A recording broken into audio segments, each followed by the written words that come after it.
Bonjour à tous, je suis ravi de vous retrouver pour ce live exceptionnel. J'ai presque envie de dire la partie 2, mais c'est pas vraiment la partie 2. On retrouve ce soir, je vois que les premières personnes se connectent. Bonsoir à tous, je suis ravi de vous retrouver pour ce live. Comme vous le voyez, sur un chantier, c'est un peu, c'est en chantier justement. Est-ce que vous pouvez me dire avant qu'on commence ce live si le son est bon, si l'image est bonne, pour qu'on puisse commencer sur de bonnes bases et rencontrer tout doucement Hugues Alibert, l'artisan tout corps d'état qui nous accueille sur un de ses chantiers à Paris.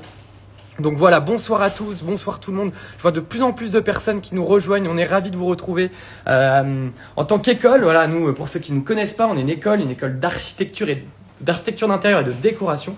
Et on a pris l'habitude sur Instagram de prendre la parole et même donner la parole à des gens qui font le métier, qui vivent le métier et en direct même du terrain.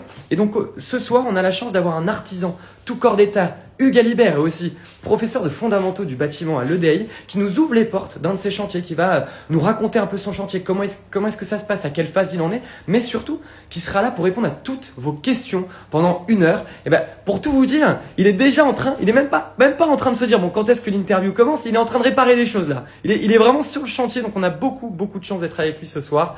Je vois qu'on est déjà un peu plus d'une trentaine à être là ce soir. Merci à tous d'être là. Préparez vos questions, n'hésitez pas. On est là pour ça justement. Et puis, quoi de mieux que tout simplement donner la parole à Hugues qui va se présenter d'abord, puis nous présenter le chantier. Bonjour à tous. Bonjour Hugues, comment vas-tu? Très bien, malgré la chaleur. Bienvenue sur ce chantier. Donc moi je suis artisan tout corps d'état, donc une entreprise générale. Donc je fais tout, plomberie, électricité, voilà, c'est pour ça qu'on dit tout corps d'état. Sur Paris, donc depuis maintenant une quinzaine d'années. Et voilà, donc c'était pour moi une reconversion, la plomberie, et je me suis reconverti donc il y a 15 ans dans la plomberie, et après j'ai appris au fur et à mesure, j'ai passé des CAP en menuiserie, en électricité, en peinture pour avoir toutes les cordes à mon arc, et maintenant pouvoir réaliser des appartements dans l'entièreté des différents corps de métier. Donc je vous accueille là dans cet appartement plutôt, on va dire, pas haussmannien, années 30-40, parisien, donc dans le 15e. On va le regarder un petit peu ensemble, voilà. Faire un petit tour. Mais tu dis que tu es artisan tout corps d'état, issu de la reconversion, mais il y a autre chose que tu fais, je crois, dans ton quotidien, qui te prend quelques heures de temps en temps par mois. Qu'est-ce que c'est? Et c'est le professorat, justement. Donc j'ai la chance d'être enseignant à l'EDAI pour justement tous les cours des fondamentaux du bâtiment. Ce qui est sympa justement avec l'EDAI, c'est d'avoir ces cours d'histoire de l'art pour vraiment apprendre le beau et l'histoire de l'art en général. Les cours de dessin, que ce soit des dessins techniques ou même sur papier. Et les fondamentaux du bâtiment, comme ça les futurs architectes qui sont en formation, ou même des architectes qui veulent s'instruire encore plus, ont la possibilité avec mes cours de vraiment voir ce qui est la réalité du terrain, avec les normes à respecter en électricité, en plomberie, des choses comme ça, et pas être perdu. Être perdu, voilà, à faire des plans, se dire bon, on fait ça comme ça, et on voit vraiment en réel. Donc je donne le petit coup de pouce je donne pas des cours à faire un CAP, mais j'explique les petits conseils à avoir pour que l'architecte puisse avoir de bonnes relations avec l'artisan. Mais justement, toi quand tu travailles, première question, toi quand tu travailles sur ce genre de chantier là qu'on découvre en avant-première un petit peu, comment est-ce que ça se passe? Tu travailles avec un archi d'intérieur, un archi directement, ou toi-même tu t'occupes de faire les plans directement, de tout détruire pour mieux reconstruire? Alors c'est très varié. Certains de mes clients ont leur architecte d'intérieur ou archi HMO, et donc je demande d'être en contact avec leur architecte. On fait plusieurs visites, on fait plusieurs plans, on sonde, on regarde à peu près les problèmes techniques qu'il peut avoir, et puis après l'architecte pond son plan, son projet, et puis moi en avant Guingamp je le réalise. Après, ça peut être des clients qui n'ont pas du tout de vision, mais ils veulent pas non plus prendre un archi, ils se disent pourquoi pas. Et là, je les aide. Je fais ce rôle, j'ai cette casquette d'architecte d'intérieur où je leur fais moi-même des plans Et vu que moi j'ai la vision technique, ça me permet de faire des plans assez rapidement parce que j'étudie un peu le client, la famille. Est-ce que c'est une famille nombreuse? Est-ce que c'est des gens qui préfèrent avoir de la praticité? Est-ce que c'est des gens qui préfèrent avoir l'esthétique? Donc ça, c'est au fur et à mesure avec... je fais parler les clients en fait. Oui, c'est ça. Je fais énormément parler les clients pour voir qu'est-ce qu'ils veulent ou pas. Et je leur permets d'avoir ce plan. Et donc, je suis l'archi. Et là, par exemple, sur ce chantier précisément, comment est-ce que ça s'est passé? Est-ce que tu travailles avec un archi? Comment est-ce que s'organise un peu ce goupille, ce chantier? Pour ce chantier-là, ça a été le couple, donc mes clients qui avaient une architecte. Et donc, qui ont fait appel à une architecte. Et justement, elle est passée ce matin voir tout ça parce que quand on casse, on se rend compte de l'état du sol, l'état des murs et compagnie. Et ça permet d'avoir vraiment une vision. Et ils hésitaient encore, les clients hésitaient sur 2-3 versions du projet. Et avec la cliente, avec l'architecte qui était présente ce matin, on a pu tout mettre à plat. On peut regarder, il y a des grosses traces au mur voilà, pour délimiter ou au sol, pour voir comment allaient être les caissons, etc. Et donc la cliente est partie ce matin en me disant samedi, je te fais le plan définitif, on est clair, on est OK pour tel endroit, la salle de bain, la cuisine. Il y a une question de Camille justement à propos de justement comment s'organise le chantier avec un archi. Elle dit est-ce que tu interviens après réception du DCE sur le chantier ou dès le début? Parfois, de ce que je comprends, quelle est la meilleure manière d'évoluer pour toi dans un projet? Est-ce que c'est dès le départ ou après Dès le départ. Dès le départ. Ça m'est arrivé d'avoir typiquement d'arriver sur des chantiers. Donc l'architecte a fait des très beaux plans, nickel. J'avais pas visité le chantier, donc nickel. Il me fait les plans. J'ai le plan existant, j'ai le plan de ce que je dois faire, je dois réaliser. Et là, je me rends compte qu'elle voulait une douche à l'italienne, mais avec une évacuation qui était beaucoup trop longue, beaucoup trop loin. Il y a une pente à respecter. Je lui ai dit, c'est impossible de mettre la douche ici, il faut la rehausser. Mais si on rehausse, qu'est-ce qu'on fait? On rehausse toute la salle de bain ou juste la partie douche. Ça a changé tous les plans. Donc je préfère être vraiment en amont dès le début. Pour éviter tout quiproquo avec l'archi, le client. Exactement. Et puis, au final, et c'est ce que je dis souvent dans mes cours, je dis, vaut mieux d'avoir 2 cerveaux, celui de l'architecte et de l'artisan. C'est mieux pour un projet. Et puis voilà, je peux apporter ma petite pierre à l'édifice quand l'architecte peut avoir différentes visions, mais il ne sait pas trop. Oui, tu peux arriver un peu comme une conclusion en disant je pense qu'en tant qu'artisan, parce que c'est toi qui reprends la main. C'est moi qui reprends la main à la fin des travaux, même si l'architecte fait un suivi. Et donc on est bien. C'est vraiment un tandem. On est vraiment à 2. Pour gérer le projet. On a d'autres questions. On a Mika qui te demande est-ce que vous faites vos plans d'exécution? Est-ce qu'une entreprise TCE peut intervenir sur des travaux structurels? Alors moi, je bosse pas sur le structurel parce que là, c'est vraiment de la maçonnerie et puis j'ai pas ma décennale pour ça. Donc moi, je fais tout corps d'état. Mais typiquement, je peux pas. Là, ce mur-là qui est un mur porteur. Un mur porteur. Juste ici, vous verrez un peu mieux. Ouais, on le voit dans l'embrasure de la porte. On le casse pas, mais moi je me vois pas de le casser et de toute façon c'est des frais aussi. En et plus. Même les gens, les clients lambda, c'est que casser un mur porteur à Paris c'est conseil syndical, AG, bureau d'études pour savoir ça, plus le maçon, trouver le maçon pour installer l'IPN, etc. Donc moi je ne fais pas ça. Donc on trouve toujours des solutions, surtout quand tout est une question de budget, de faire un projet en ne mettant pas, en enlevant la partie mur porteur par exemple. On a Sam qui dit on nous a toujours dit que pour effectuer les plans il fallait être archi d'intérieur, surtout pour la décennale. Parce que ce qui est vrai, mais en même temps cela ne t'empêche pas toi d'être de conseil et comme tu disais tu as un tandem. Oui, voilà. C'est en tandem plutôt que. C'est en tandem. L'architecte a sa décennale. Moi, de toute façon, j'ai aussi ma décennale pour mes travaux relatifs à l'exécution des travaux avec donc, toutes les normes et les DTU, travailler dans les règles de l'art. Mais on est 2 décennales, celui de l'artisan, celui de l'architecte.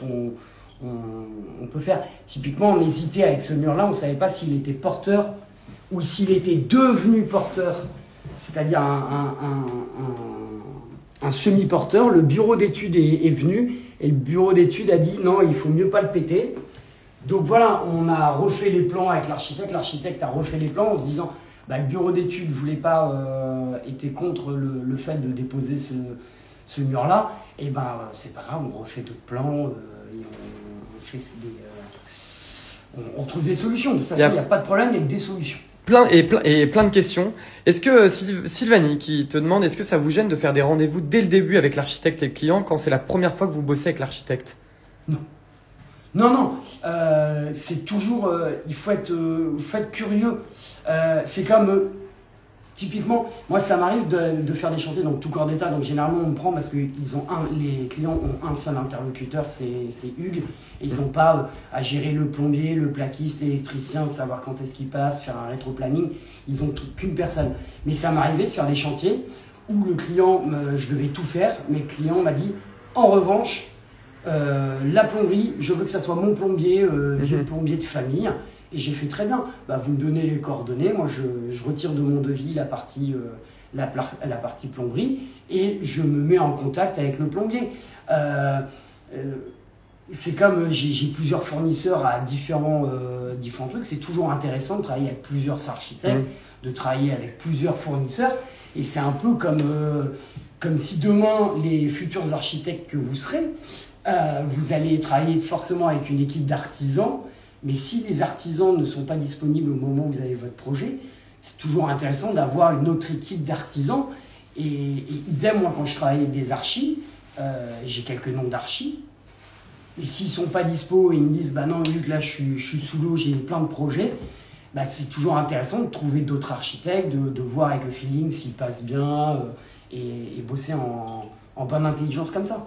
Il y a vraiment plein de questions, c'est génial, n'hésitez pas, je ne sais pas si on pourra répondre à toutes les questions parce qu'il faudra aussi qu'on fasse un petit tour du chantier quand même, mais on a une autre question de Sylvanie qui va bien avec celle de Prince. Ça veut dire quoi quand on dit qu'un mur devient porteur alors qu'il ne l'était pas au départ?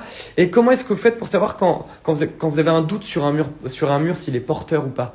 Alors, un mur, alors les murs sont soit porteurs, ça on le remarque tout de suite quand... Sur la structure même. Structurellement avec l'épaisseur ou avec au son. En revanche, parfois dans certains immeubles parisiens, on a des cloisons qui peuvent... Là, c'est simplement une cloison de cèdre classique en mâche-fer, un vieux matériau utilisé dans les années 50 et 60. Mais on se dit que structurellement, avec toute la base de l'immeuble, ça a pu devenir porteur. C'est-à-dire que quand même, le poids de l'immeuble se repose également sur ça, comme si c'était un étai. Il y a des sondes, c'est ça, qui viennent être par un bureau d'études. Dans ces cas-là, chacun... il faut des métiers pour tout le monde. Et moi, c'est pas mon métier, donc c'est bureau d'études, c'est de l'ingénierie. Et donc, dans ces cas-là, l'architecte entre en contact avec un bureau d'études, le bureau d'études passe et dit si oui ou non il est porteur ou non. Donc Sam qui te demande, Sam Dianière, donc vous pouvez faire des plans en spécifiant que les côtes doivent être vérifiées avant exécution. Il revient sur la question des plans. Exactement. Il y a énormément de questions techniques, mais ce qui est génial parce que vous avez un expert face à vous, autant en profiter. On a Sylvanie, alors je les perds,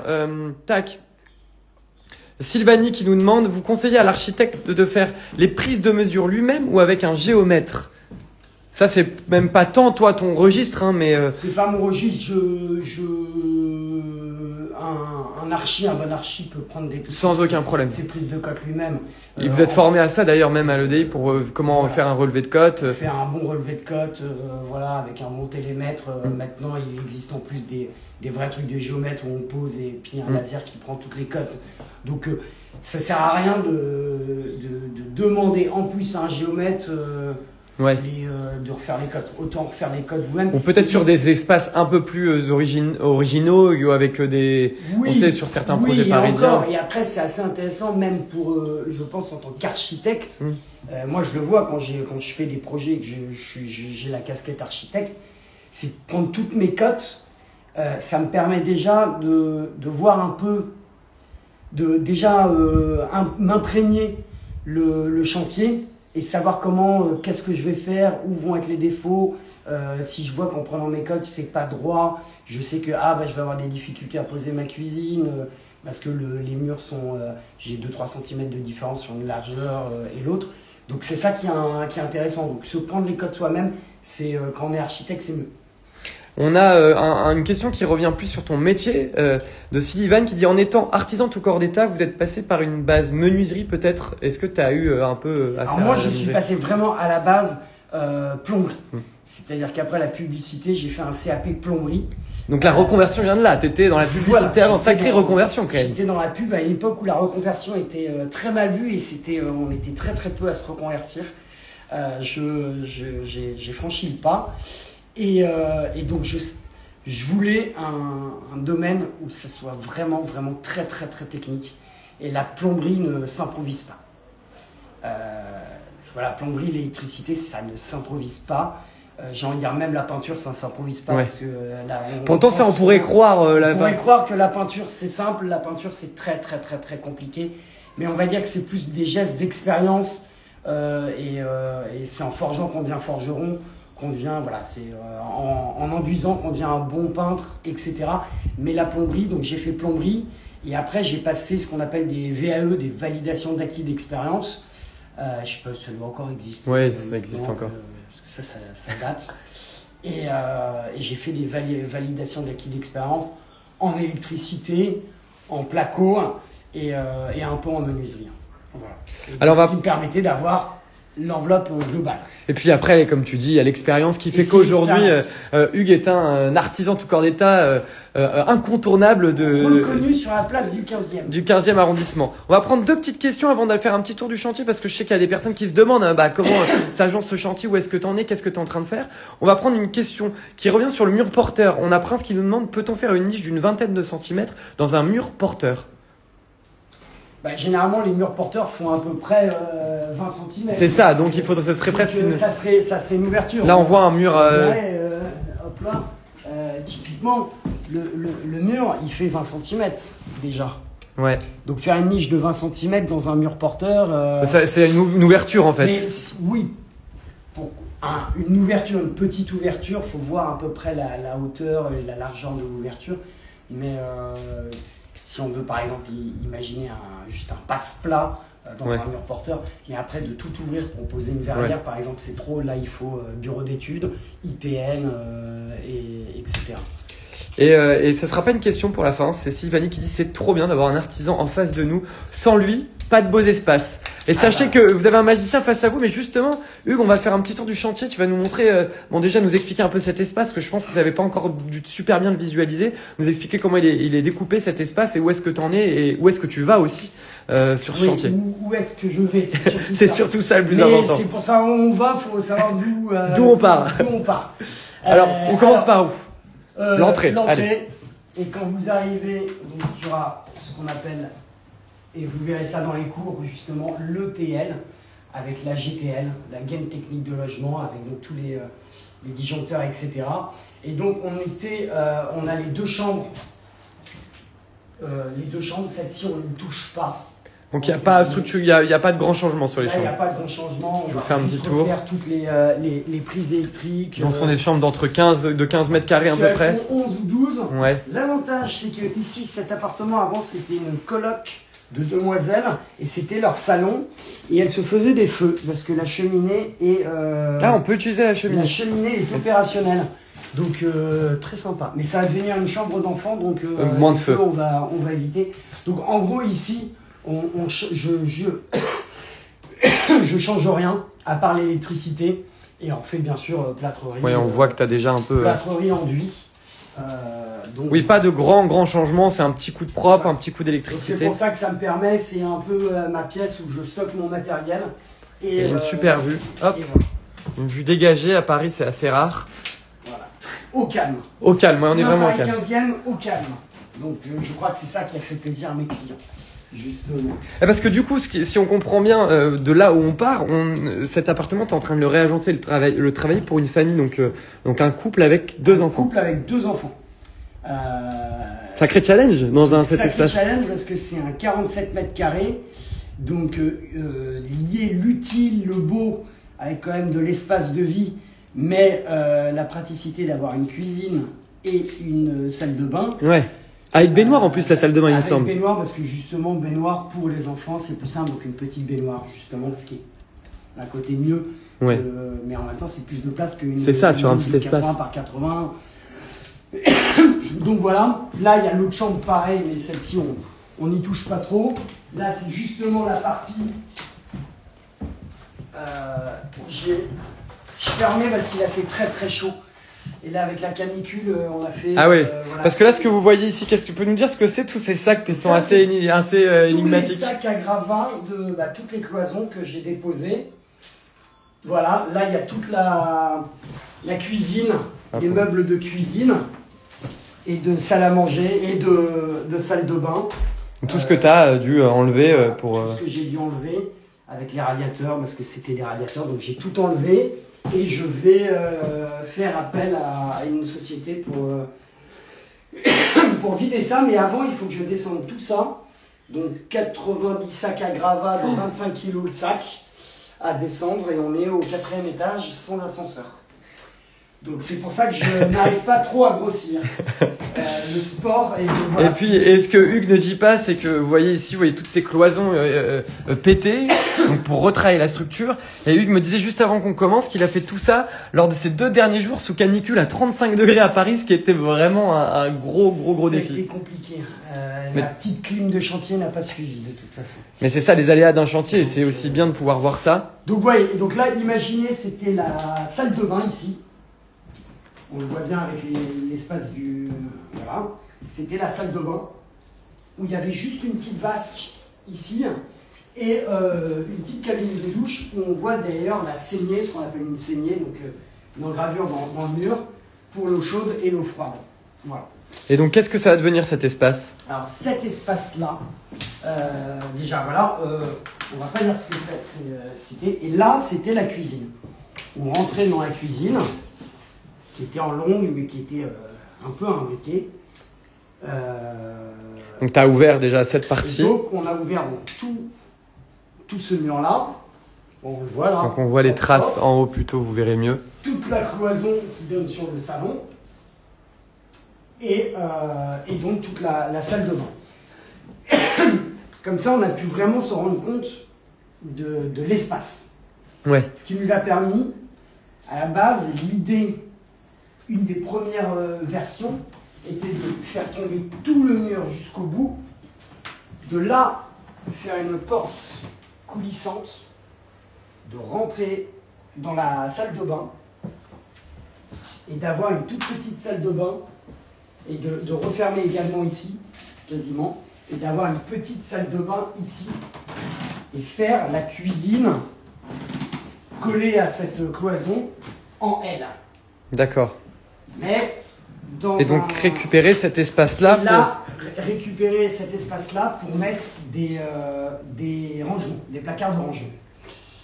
Et pourquoi pas un lave-linge, parce que la cuisine et la salle de bain était trop petite. Et la salle de bain étant trop petite également. Donc après, c'était possible de faire passer de l'eau froide pour un lave-linge et de se repiquer à la colonne descendante de l'immeuble. Voilà. Mais je trouvais ça, la cuisine, vraiment rikiki, parce que dans une cuisine, il faut quand même un frigo, le lave-vaisselle, le four, les plaques, un évier, quand même beaucoup de choses. Les tiroirs de rangement.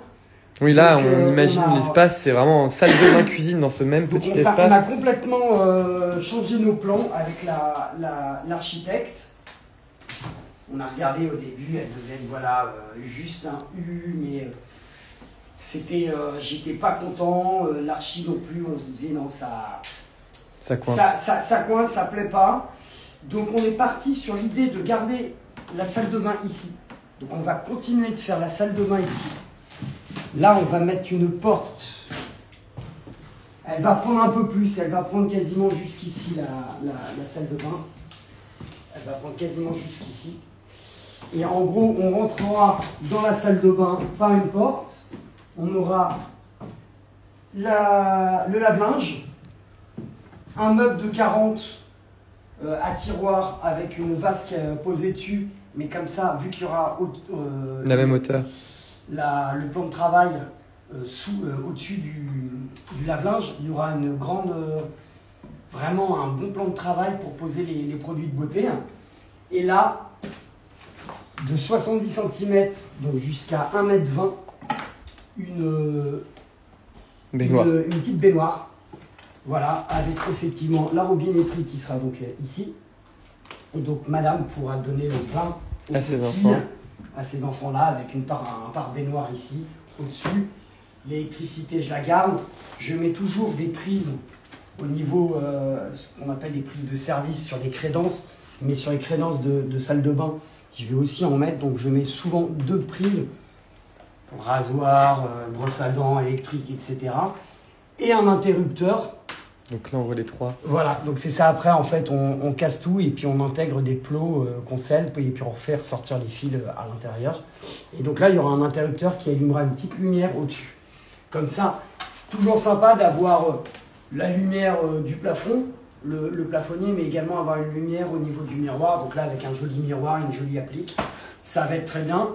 Donc quand on sort de la salle de bain, et donc l'idée c'était maintenant dans cet espace-là de faire la cuisine. Et avant de passer à la cuisine, on a plusieurs questions par rapport à la salle de bain, très intéressantes. On en a 2 qui me paraissent assez pertinentes. On a Delphine qui nous dit salle de bain sans fenêtre et Mini Pera qui nous dit comment gérez-vous les moulures au plafond si vous décalez la taille de la salle de bain? Les moulures elles vont toutes sauter.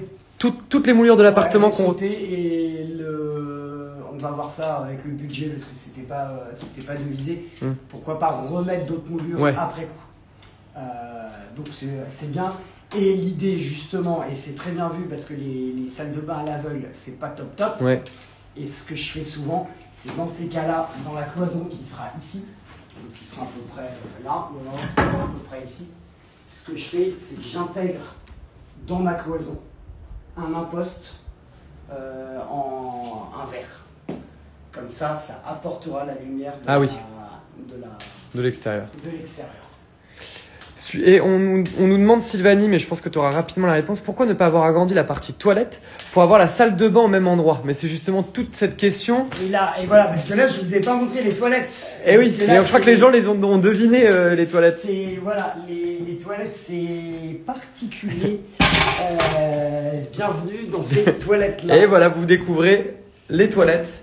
Et donc en fait, on a que la cage d'escalier ici. Voilà, c'est l'arrondi des parties communes de la cage d'escalier.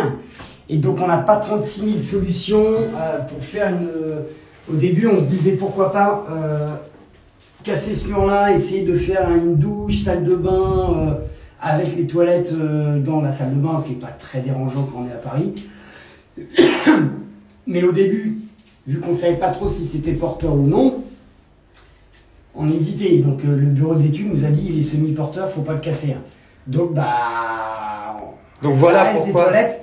Et en même temps, là on a tout enlevé, j'ai enlevé la chaudière, donc il va falloir le ballon d'eau chaude. Donc imaginez tout de même que c'est un espace où tout ici, il y aura un ballon d'eau chaude horizontal.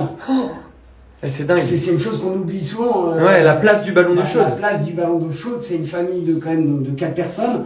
On va pas partir sur un petit ballon de 100 litres. On va plutôt partir sur un 150 litres.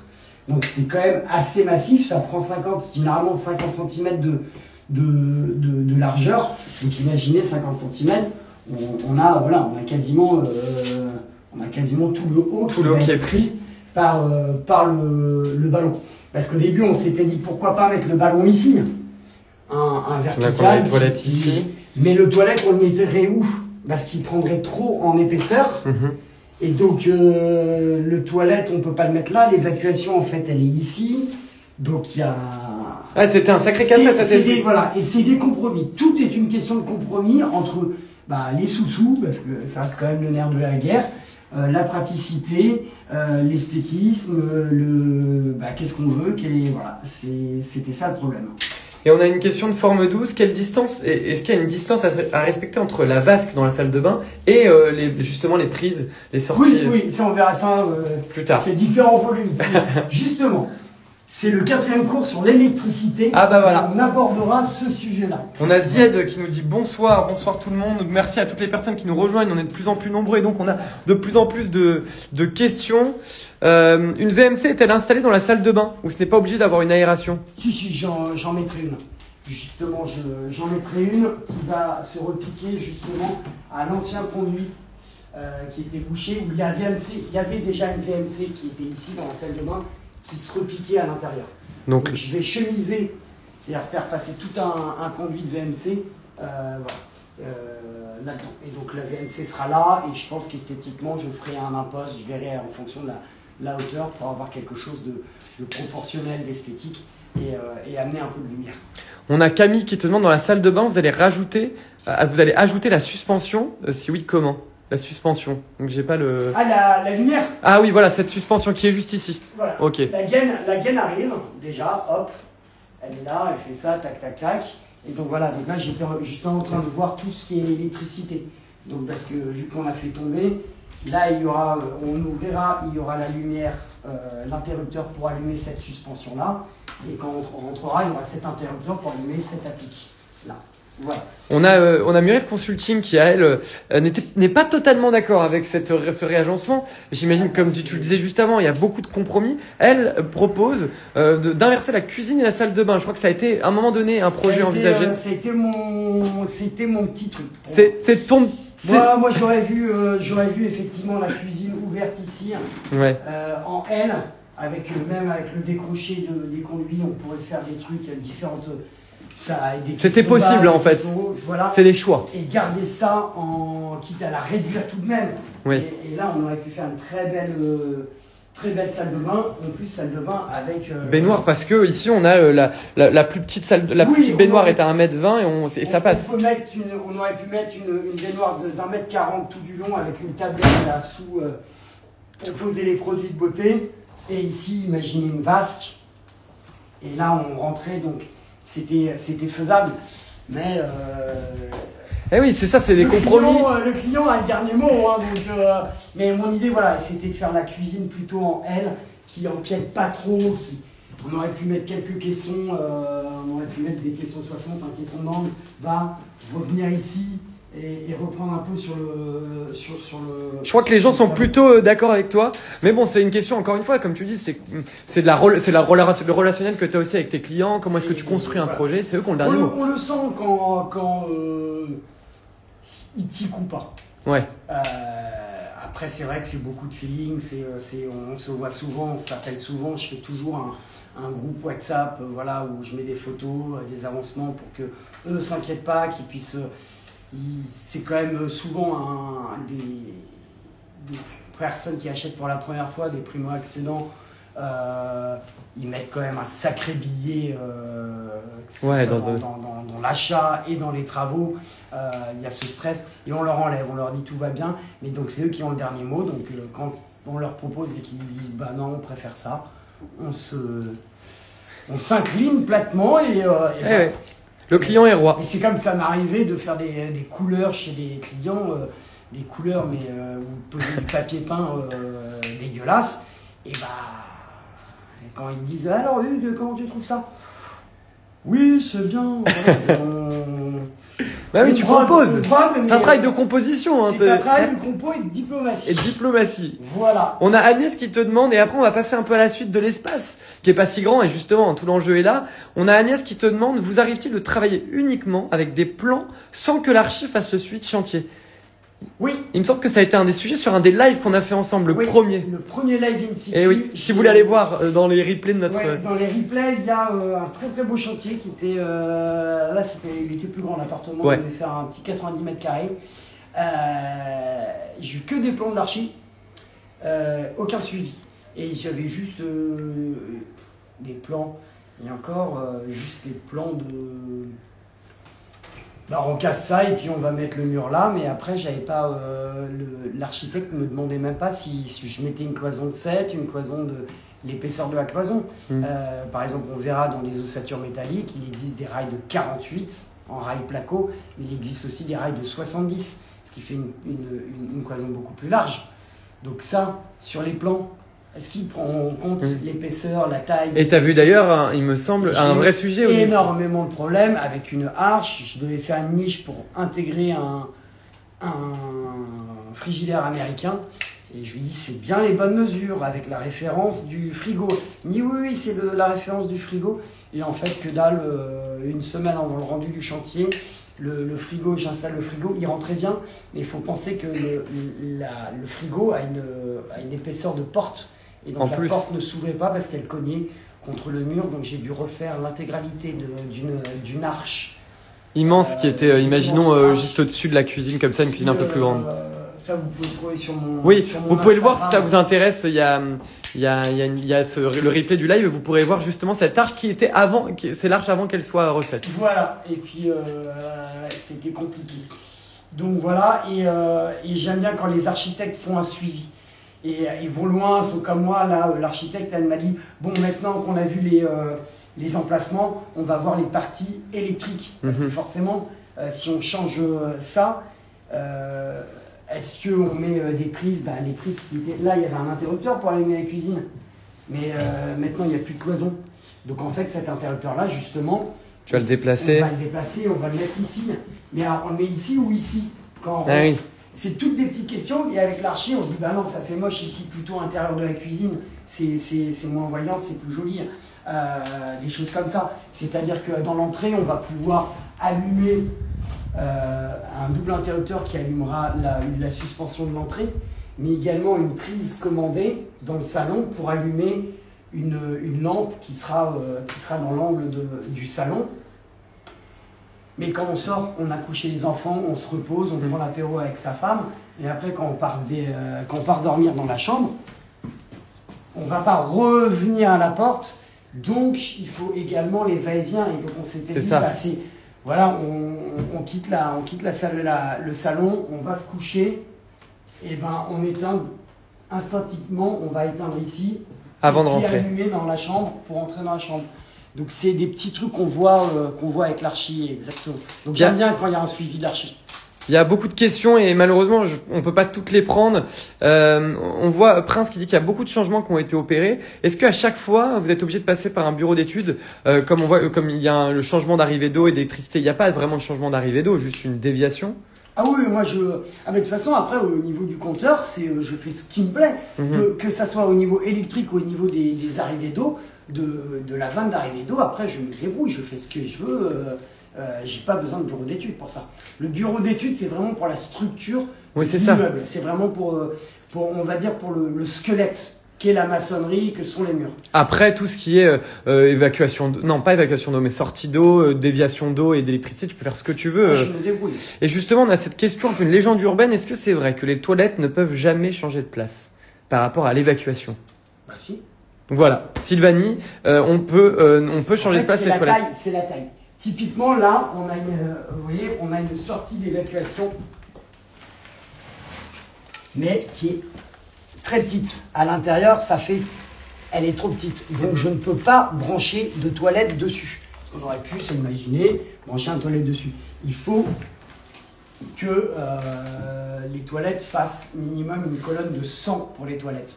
Et si vous avez plusieurs colonnes de 100, vous pouvez brancher un toilette. Ici, ça aurait pas vraiment été possible, du coup, de ce qu'on comprend. Non, donc là, aucun intérêt de mettre les toilettes. Et puis même aucun intérêt de cet espace-là qui ne peut pas donc être vraiment changé dans la structure parce que le mur est probablement porteur. De trucs, donc les toilettes restent ici. Donc on peut décaler un peu les toilettes de toute façon en fonction de parce que tout est une question de gravité. C'est 1 cm par mètre. Donc si vous avez une sortie de toilette qui est assez basse, vous pouvez décaler un peu plus ou moins l'emplacement. Mais on peut décaler les toilettes, oui, ça c'est possible. Avant de passer au reste, on a une dernière question qui est assez pertinente par rapport à ce que tu disais tout à l'heure sur la taille des cloisons. Comment est-ce que toi tu sais quelle taille de cloison tu proposes à tes clients en fonction des pièces? Est-ce qu'il y a des normes spécifiques? Non, il n'y a pas de normes. Mais si par exemple je fais plus du placo et parfois des carreaux de plâtre. Les carreaux de plâtre, on les a par exemple en 5, en 7 ou même plus. Généralement, c'est 5 ou 7. 5, c'est pas épais, surtout si on doit intégrer des boîtiers, des prises électriques. Donc, je vais plutôt partir sur du 7. Le rail placo, on est aussi sur du 7 cm.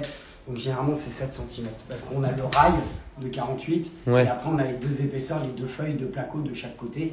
Mais généralement je préfère travailler avec du placo.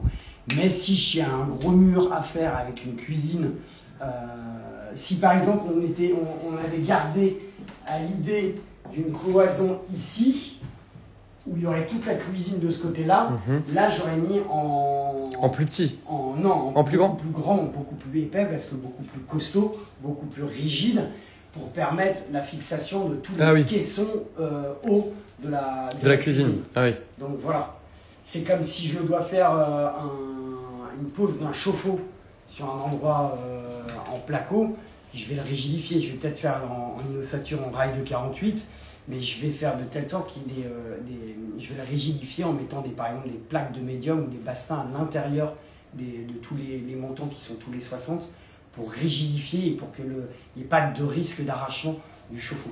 Donc ça dépend vraiment, mais généralement c'est 7. Voilà, t'as un peu ton épaisseur de prédilection, quoi. Voilà. Et bah continuons justement un peu sur la cuisine. Comment est-ce que ça va? On avait ici à l'origine déjà la cuisine. Et comment est-ce que tu redessines ça? À quoi ça va ressembler? Et donc la cuisine va être en un petit L. Hop. Voilà. Ça va être, donc on voit donc. Elle va être comme ça. Et ben on voit on voit déjà les marques. Donc il y aura le caisson vraiment évier ici qui restera là. Un meuble d'angle avec ce qu'on appelle les haricots, et les petits rangements qui sortent en forme d'haricots. Et ici, on aura deux caissons. Donc, c'est les caissons de 60. Comme vous pouvez voir, c'est 60. Voilà. Oui, c'est la taille. Et ces caissons, généralement, font 60 ou 40 ou 20, mais 60. Donc là, il y aura un caisson, ça va être plutôt des tiroirs, des rangements. Là, on aura le caisson avec le lave-vaisselle et les plaques électriques au-dessus. Et là, on aura des caissons hauts, donc toute hauteur, où il y aura un casserolier, le four à mi-hauteur. Au-dessus du four, il y aura un espace, ce que j'appelle l'espace petit déjeuner, où j'intègre au fond du caisson des prises. Ah oui. Là, pareil, je vais faire des prises. Et typiquement, comme ça, vous pouvez mettre votre machine à café, votre grille-pain à l'intérieur. C'est rangé, vous ouvrez la porte, vous faites couler votre café. Ah, c'est génial. Et ça ne se voit pas, et c'est déjà un truc en moins qui traîne sur l'espace de travail. Sur le plan de travail. Parce que imaginez si vous avez la bouilloire, la cafetière, là en l'occurrence les trucs pour le bébé, si en plus vous rajoutez le Thermomix, vous pouvez pas travailler. Pour couper ses concombres le soir, c'est pas possible. C'est pas possible. Donc là, vous pouvez avoir bouilloire et cafetière, boum.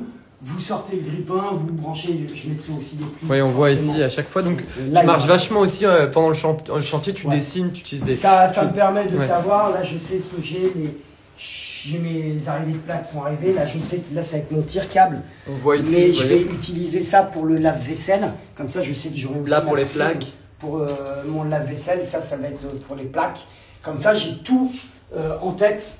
Et tout est bien organisé, clair. Et du coup, Sylvanie, à propos du lave-vaisselle et des plaques, nous demande, peut-on mettre des plaques électriques sans aucun problème au-dessus d'un lave-vaisselle? Pas de sujet spécifique. Pas de sujet, ouais. Donc voilà, et après, donc, cette colonne haute, il y aura la colonne frigo. Et eux, c'était pas, moi je trouve ça bizarre que ça dépasse, ça les dérange pas, donc ça arrivera jusqu'ici. Donc en gros, le frigo sera au milieu de nulle part, quoi. Voilà, et donc quand on ouvre la porte, il y aura ici justement, au début on pensait déplacer la porte pour l'amener un peu plus loin et avoir une sorte de petit coin porte-manteau. Mais vu que la porte on ne peut pas trop la décaler parce que sinon on n'ouvrirait pas à cause du ballon. Chauffe-eau, du ballon. Donc voilà, donc ils vont avoir une espèce de... On fera une cloison, il y aura le frigo. Oui, ça n'est pas... C'est pas hyper intuitif le frigo ici, mais... Pour rentrer, vous êtes imaginé, ça, voilà, c'est... là, voilà. Et encore. Et parce qu'il y a une réflexion autour de ça, je crois que ça interpelle un peu les gens. Il y a une réflexion un peu autour de la place du frigo, parce que c'est aussi un engin, enfin un appareil qui prend beaucoup de place. Ouais, au début, ils voulaient quasiment faire en fait une cuisine qui, donc la cloison aurait été, la cloison de la salle de bain aurait été là. Et là, ils voulaient mettre juste, dépasser avec deux meubles, un meuble de 40 ou de 60. Et juste comme ça, mais redépasser encore et refaire un truc ici, mais on aurait été complètement. Et ça les. Bon. Encore une fois, c'est le client est roi. Si ça les dérange pas d'avoir cette espèce un peu de couloir qui va être créé, c'est le client est roi. On nous dit pas top les circulations. Bon, c'est vrai que c'est pas idéal. Est-ce que il va y avoir l'atelier Borromée nous demande est-ce que vous avez prévu de faire un espace îlot là ici entre le salon et oui parce que c'est quand même très étroit déjà. C'est déjà étroit. C'est vrai que c'est très très mode les îlots. Ouais. Pour marquer une séparation. Non, là on va plutôt, je pense, parce qu'après, imaginez là une lampe, le radiateur, le canapé, une table basse. Un petit fauteuil, un deuxième fauteuil. Ouais, après, là on voit l'espace un peu dénudé, mais là, je vais peut-être faire une petite banquette qui s'ouvrira pour ranger, pour avoir des rangements. Un peu des rangements. Voilà. Et je me demandais, c'est pas une question qui a été posée dans le chat, mais je pense à une vie de famille. Et peut-être que vous me rejoindrez, et toi aussi, on a souvent, surtout si on veut par exemple donner le dîner à ses enfants, mais où est-ce qu'ils vont dîner? Bah justement, là, l'idée, ça sera de faire une sorte de banquette et de faire une petite table. Ouais, c'est ça. Pour les enfants, souvent c'est aussi l'intérêt du bar de pouvoir mettre ses enfants. Parce que voilà, on aurait pu là avec la cuisine ici, on aurait pu faire une grande cuisine ici avec beaucoup de linéaires. Ouais. Incrusté presque dans le mur et dans la structure. Tout ça ici. Et là, par exemple, on aurait pu faire pas un bar, mais une sorte d'îlot. On a un plan de travail. Les plans de travail, c'est 90. Généralement, les tables, c'est 75. Mais on peut très bien imaginer un 90, plan de travail, et après un gros crochet qui fait une table de salle à manger. On peut même la faire sur mesure. Et je coupe le plan de travail un peu en arrondi, en haricots. Comme ça délimite bien la cuisine. Ça permet de pouvoir déjeuner et dîner, faire dîner les enfants sans trop empiéter sur le salon.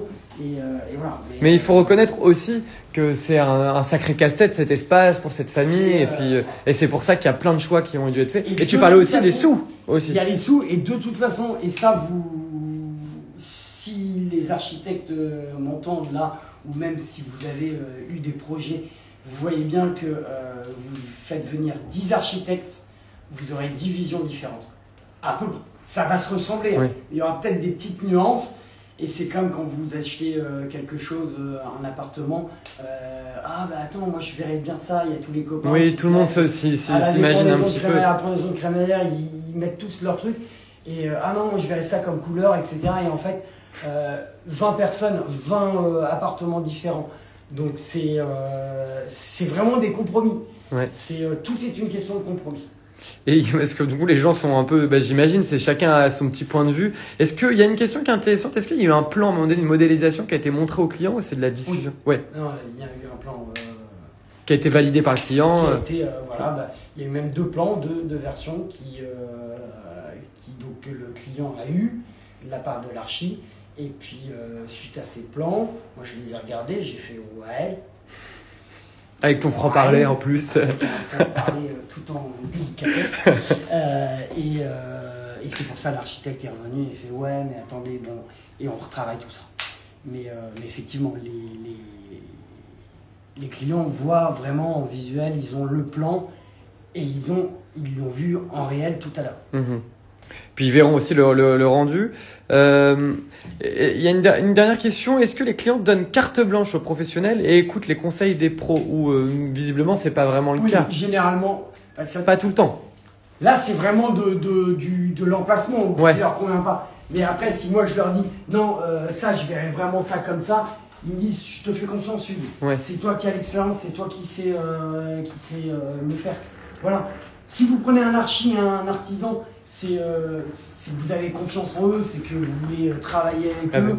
Et voilà. pourquoi, et typiquement, dans le 15e, j'ai énormément de boulot. Mes commandes, elles sont prises jusqu'à la fin décembre, sans faire de pub, parce que voilà. Mais parce que je suis bon, parce que j'écoute les gens, et c'est des gages de confiance. C'est du bouche à oreille, et c'est comme les archis. C'est pourquoi telle archi et pas d'autres, parce que c'est de la confiance. Donc oui, la plupart des temps, même les clients les plus récalcitrants écoutent au final le... Oui, parce qu'ils ont affaire à un expert, et eux-mêmes sont, en tant que néophytes, c'est pas la même chose. On a une question justement, je pense, qui va un peu clore tous ces débats techniques. On rentre sur l'idée un peu de combien est-ce que ça coûte un chantier comme celui-ci à Paris, 47 mètres carrés, et combien facture un architecte d'intérieur pour ce genre de chantier? J'imagine que toi, t'as pas trop la vision. Alors moi, j'ai pas les montants de l'archi. Ouais, c'est ça. Combien il fait pour... il est venu pour le métrer, il est venu donc une première fois pour le métrer, il est peut-être venu une deuxième fois faire ça. Après, il a passé son temps sur son ordi à faire les plans, modèles, etc. Je sais pas du tout combien il est. En tout cas, à Paris, ce qui est certain, ça va peut-être faire hurler bon nombre de personnes. Il n'y a pas que des Parisiens qui nous regardent ce soir. On est aux alentours pour de la rénovation lourde comme ça. Quand je dis lourde, c'est vraiment intégral. C'est pas une petite cuisine, une petite salle de bain qu'on refait. Voilà. C'est juste un peu de plâtrerie, un nouveau carrelage. On est aux alentours de 1700 à 2000 euros le mètre carré. Donc on a 47 mètres carrés. Le calcul. Donc, voilà. Et c'est spécifique à Paris, mais non, même en Bretagne, parce que j'ai travaillé, j'avais ma société avant en Bretagne. Oui, on est quand même, on est moins cher, mais on est même en province, on va être dans les 1005 le mètre carré. En 5 ans, j'ai vraiment vu la différence. Ça a explosé. C'est explosé les prix des matières. Oui, c'est ça aussi, les matières premières vous coûtent d'autant plus cher. C'est catastrophique. Donc ouais, on est à peu près à est-ce que la plateforme du bâtiment tient sa promesse, gagner du temps et de l'argent? Oui. Ça toujours. En fait, ils sont à côté, donc j'ai la chance c'est pratique. d'avoir la plateforme à côté, d'avoir une très bonne commerciale qui... Ça c'est bien. Voilà, quand on a une confiance avec des fournisseurs, je passe un coup de téléphone, est-ce que tu as ça en stock? C'est bon, je peux passer, tu me le mets de côté. C'est quand même... on s'enlève du stress, on s'enlève un truc en moins. Ouais, ça te prend moins d'énergie, quoi. Là, je sais que je vais lui faire toute ma liste de ce dont j'ai besoin, parce que maintenant qu'on a dispatché, je sais combien j'ai besoin de plaques de placo, de rails, que j'ai besoin de chauffe-eau, de tel truc. Et elle va tout checker, me faire le devis, et j'ai confiance en elle. Donc la plateforme, voilà. Même s'il paraît qu'il y a beaucoup de gens qui portent des t-shirts de la plateforme du bâtiment. Mais moi, c'est ce que j'allais te demander, c'était ma question sur la fin. Est-ce que quand on est artisan tout corps d'état, peu importe artisan d'ailleurs sa spécialité, c'est obligatoire de porter un t-shirt de la plateforme du bâtiment sur un chantier? Sur Paris. Sur Paris, c'est impressionnant. Non, j'ai mes polos d'Omarinov de ma société, mais les t-shirts sont très bien, surtout que... après, quand ils sont un peu trop abîmés, ça fait torchon. Ça devient un torchon. Il y a plusieurs vies. On en récupère beaucoup. On arrive à la fin de ce live. Ça fait à peu près 1 heure qu'on est ensemble. Il y a pas mal de questions auxquelles ça allait vite. Et on a plein de questions auxquelles on n'a pas pu répondre. Mais n'hésitez pas, justement, si vous voulez aller un peu plus loin, regardez. Sur la reprise du parquet que je vais faire, par exemple. Ça, voilà. Intéressant, ça. Ça, petite, on finit sur ça? On finit sur ça. Allez, on finit sur la reprise du parquet. Et donc, vu que là, c'était le carrelage, mais ça va devenir la cuisine et qu'ils vont mettre du parquet, je vais enlever typiquement cette lame-là qui arrive, et moi, je vais refaire le parquet. Je vais casser cette dalle, je vais refaire une chape exactement juste en dessous du parquet, et comme ça, je pourrai coller le parquet en récupérant le même parquet. Tu récupères le même parquet, t'as réussi? Je vais trouver du parquet de lame de 10 cm comme celui-ci. Il n'aura peut-être pas la même hauteur. Et donc je retravaille les rainures et les languettes, parce que le parquet c'est les rainures et des languettes qu'on vient imbriquer. Qu'on vient imbriquer. Donc je vais retirer toutes les lames qui sont un peu abîmées. Là on va refaire une belle jonction. Voilà, pareil. Et on repartira avec du parquet en ayant enlevé tout ça. Là, il y a encore un beau boulot là. À gravats à faire. Et voilà. Mais ce qui va me permettre de passer également, vu que l'arrivée d'eau est dans les toilettes, Moi, des toilettes, je passe mon alimentation en eau chaude et en froide pour l'évier. Et ensuite, dans la dalle, je passe mes tuyaux. C'est pour ça qu'ici, j'ai tout déjà bien nettoyé pour passer mon eau chaude et mon eau froide. Pour la salle de bain. Dans la chape. Ils sont dans la chape et ils ressortiront pour la vasque. Et puis après, zou pour la baignoire. Canon. Donc voilà. Donc là, je suis parti pour 3 mois de boulot. 3 mois de boulot à peu près? 3 mois, sachant que je suis tout seul et que j'ai de temps en temps un petit gars qui me donne un coup de main. Mais voilà, donc tout juillet, août, on se repose et tout septembre et tout octobre. Et comment est-ce que petite question, comment est-ce que tu es tout seul sur tes chantiers? Comment est-ce que tu occupes ton temps? Je veux dire, bon, évidemment, tu travailles beaucoup, mais tu es seul. Est-ce que tu as des petits tips pour des habitudes? On sait que les gens vont au bureau et ont leurs habitudes, leur journée est bien. Café clope le matin. Les habitudes de Hugues. Le café clope le matin et mettre la musique. Un peu de musique et puis c'est parti quoi. C'est musique, radio, podcast, parce que la radio c'est beaucoup de pub, donc les podcasts, voilà. Et puis souvent j'ai mes écouteurs pour passer mes coups de téléphone quand je fais des travaux qui font pas trop de bruit, j'en profite pour passer mes coups de téléphone. Ouais, c'est ça, tu t'occupes quand même. Il faut quand même. Et sinon, je me parle à moi-même. Ça va avoir une vraie discussion intérieure. C'est vrai que quand on est tout seul, c'est parfois un peu long, un peu chiant, mais j'ai de temps en temps des gars avec moi. Ouais, t'as des petits coups de main. Par exemple, là, pour tous ces sacs de gravats, tu vas pas me dire que tu vas faire tous ces allers-retours, parce que là, il y en a. Si vous voulez, si certains sont à Paris et veulent se faire rembourser leur séance de sport, fitness et compagnie, CrossFit. Moi, je vous offre et je vous paye à faire du CrossFit si vous voulez. Donc voilà. Donc voilà, un petit coup de main pour descendre ça va être un sacré boulot. Ouais, au final, il va y avoir 100 sacs à gravats de 25 kg à descendre. C'est le chantier de la semaine prochaine avant d'arriver de récupérer avec la plateforme du bâtiment tout Voilà, il faut que je vide tout ça et ensuite je récupère tous les matériaux, mon mortier pour ma chape, mes couronnes de multicouches pour la plomberie, toutes mes gaines électriques pour continuer mes gaines. Et voilà, et après qu'on a fini tout ça, qu'on a monté les cloisons, là on s'attaque à ce qu'on appelle la plâtrerie. Plâtrerie, peinture. Mais là, et ça c'est dans 2 mois, hein, c'est la dernière... Ouais, voilà. 3 mois c'est pas mal avec l'été en plus. Bon. J'essaie toujours d'être dans les temps.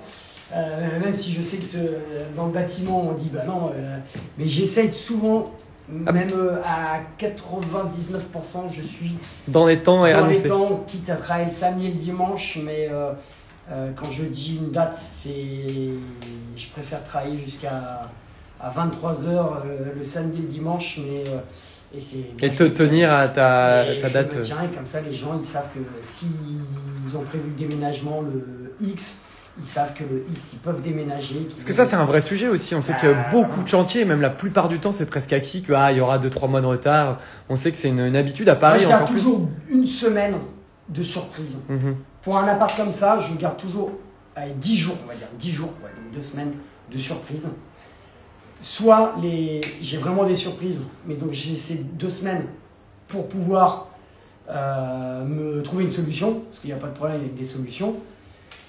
Soit ça me permet d'être tranquille, de bien finir, d'être propre, de faire tout le ménage à la fin, parce que le ménage est hyper important, de finir avec des beaux joints silicone, tout nickel, de bien nettoyer les vitres à la fin, parce que j'aime bien quand le client arrive et que ce soit parfait. Voilà, que les vitres, ils se tapent dedans parce qu'ils n'ont pas vu tellement c'est propre.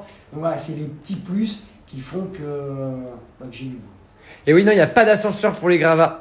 Et non, là c'est vraiment... c'est 4 étages à bout de bras. Faire les bras et les jambes, voilà, c'est... On a un petit coucou d'une élève, Juliana Lou de Delingray, à qui t'as donné déjà les cours, c'est la promotion Delingray, qui te fait un petit coucou. Merci. Et tout le monde te remercie pour ce moment passé. Merci à tous d'avoir été si nombreux jusqu'à maintenant, passer cette heure avec Hugues. Bon, c'est vrai qu'on a énormément de chance d'avoir Hugues, qui est d'une un super artisan et de deux quelqu'un qui s'exprime bien et qui exprime clairement ses idées. Donc on a beaucoup de chance, surtout sur des sujets comme celui-ci. On a peu l'habitude d'avoir des personnes qui racontent. D'où les cours qui sont intéressants justement. Donc Donc j'espère que je vous retrouverai tous.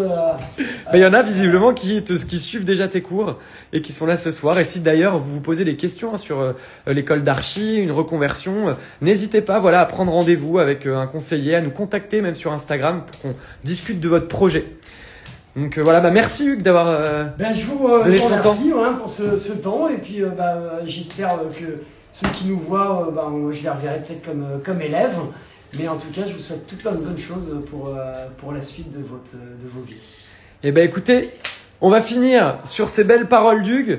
Je vous donne quand même, je me recoiffe aussi, je vous donne, ça n'a pas marché, je vous donne rendez-vous dans 20 jours à peu près. Il me semble que c'est le 23 ou vous pouvez aller voir sur notre site, mais le 23 ou 24 juillet, on va se retrouver sur un autre chantier. Un chantier cette fois-ci avec une architecte diplômée d'État qui nous ouvre la porte d'un de ces chantiers pour la deuxième fois. On est allé sur la première étape de la découverte du chantier avec son client.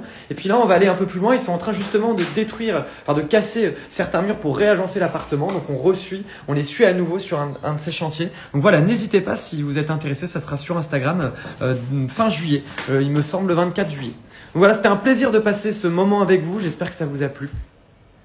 Et puis on se donne rendez-vous prochainement pour ce live avec l'architecte Léa Carbonneau. Puis voilà, si vous avez des questions, vous posez des questions sur la reconversion, que l'idée de s'occuper de chantier et de réagencer certains espaces ensemble. Donc je vous souhaite une très belle soirée et à très bientôt. Au revoir.